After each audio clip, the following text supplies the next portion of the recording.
Today I've got a minor triad exercise that will elevate your walking bass game instantly. I hope.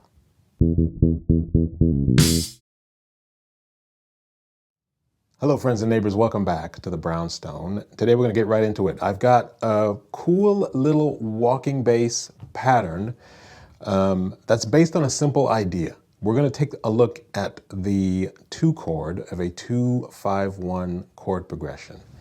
The 2-5-1 chord progression in question is going to be 2-5-1 in the key of C major. Our 2 chord is D minor. Whoops. Our 2 chord is going to be D minor, which takes us to our 5 chord, which is going to be G7, which takes us to our 1 chord in the key of C major. Now, if we just look at that first chord, that's all we're going to do today. We want to take a look at the notes of that 2 chord, that D minor. We've done this before. Those notes are going to be the D at the 5th fret of the A string up to F at the 3rd fret of the D string, and then we're going to play the A, the 5th, at the 2nd fret of the G string.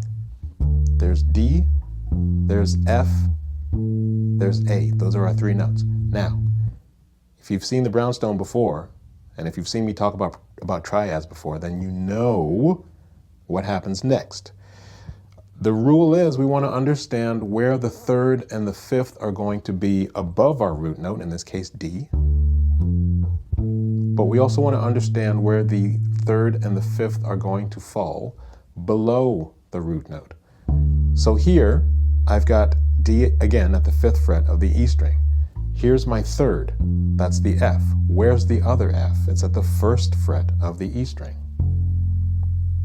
And then if I play the 5th here, at the 2nd fret of the G string, where's the other A? This is the note A, so we have the open A. We also have the A at the 5th fret of the E string. So we have to recognize where our triad is going to be. Right? Now here's the thing we're going to do. We're going to approach each of those triads from 1 note above.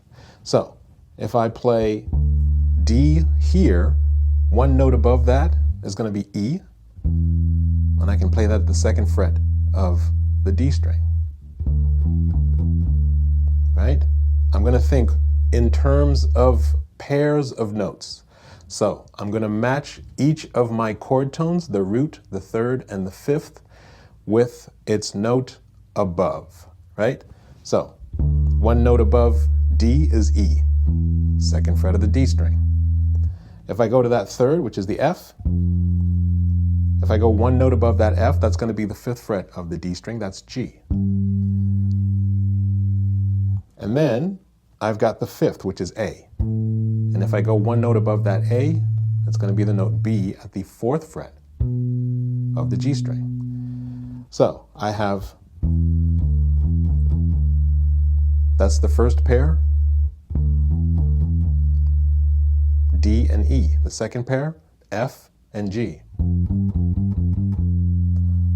And then the 3rd pair, A to B. So here's what we're going to do. First, I just want you to play those chord tones. Just practice the triad.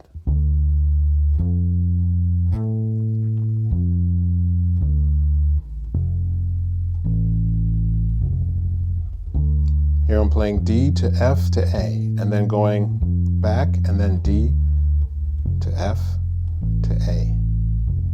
So there's my root, there's the 3rd and the 5th, and I come back down. And then root and the 3rd and the 5th. So if you understand where those notes are going to be, then you can work on adding the note above each of those chord tones. Now once you've established that, then we can put the pairs together. Now here's what we're going to do. We're going to play these pairs of notes in descending order. In other words, I'm going to play the 2nd note first, and then play the chord tone.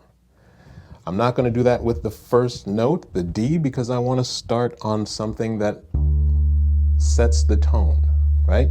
So I'll start with that first note, the root note on the downbeat. And then after that, I'm going to approach the third from a note above. And then I'm going to approach the fifth from a note above.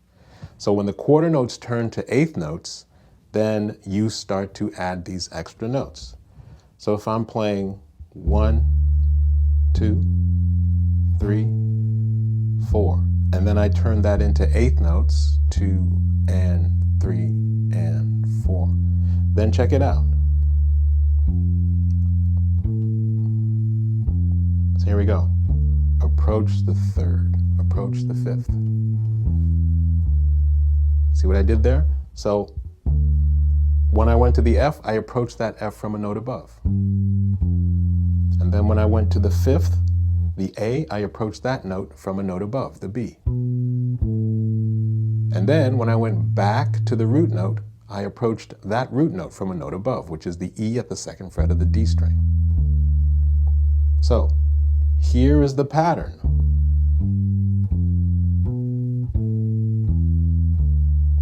Kind of a cool sound, a very cool sort of walking bass sound. And we're perfectly outlining the harmony of that D minor chord, because we're just playing the triad, but we're approaching each note of the triad from a note above. Up. Here we go. Now we can also do the same thing and approach those notes below the root note, because remember, we've got D to the F to the A, and then back to D. So we can do the same thing, approach from G and approach that fifth from the B.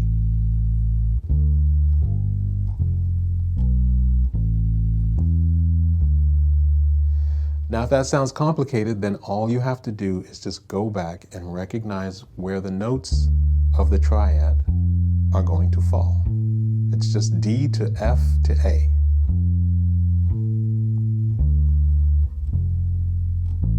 Once you get that together, then you can start to put the pairs of notes together. Just focus on each pair. D to E, F to G, A to B, and then do the same thing going below. So there's D to E again, but this time I'm going to go down to that low F and play F to G. And then the low A to B. Right? So now I can play the pattern where the notes, the third and the fifth, fall below the root note, below the D. So first, just establish where the chord tones are going to be. D, F, A, and now approach those notes. G to F, B to A, E to D.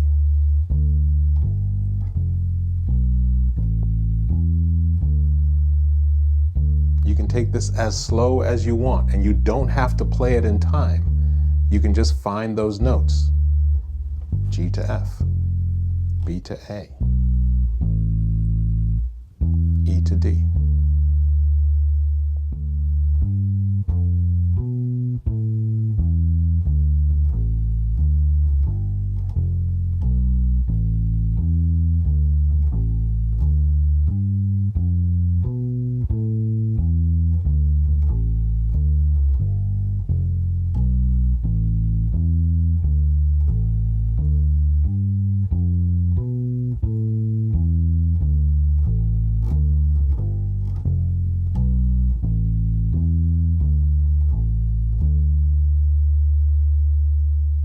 So it's a very simple concept that perfectly outlines the harmony in a beautifully melodic way.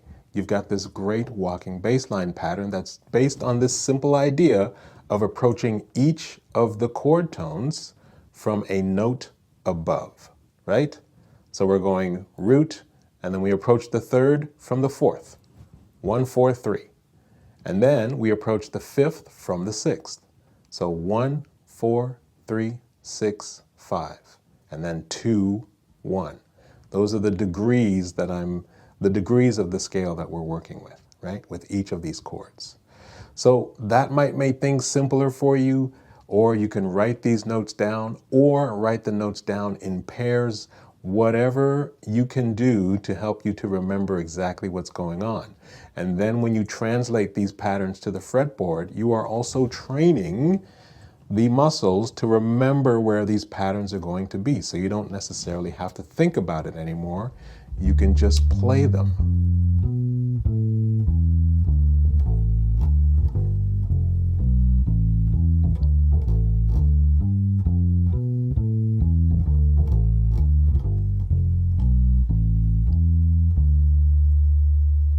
My dear friends and neighbors, I'm going to leave it there. Hey, listen, if you like this video, you know what to do. Hit that like button, subscribe to the channel if you haven't already, and hit the notification bell to let you know when videos are going to be released on this channel. You can also donate to the channel in a number of ways, and I will leave those links in the description box below. As always, I thank you for visiting me here in the Brownstone, and I hope to see you very soon in the next video. Peace.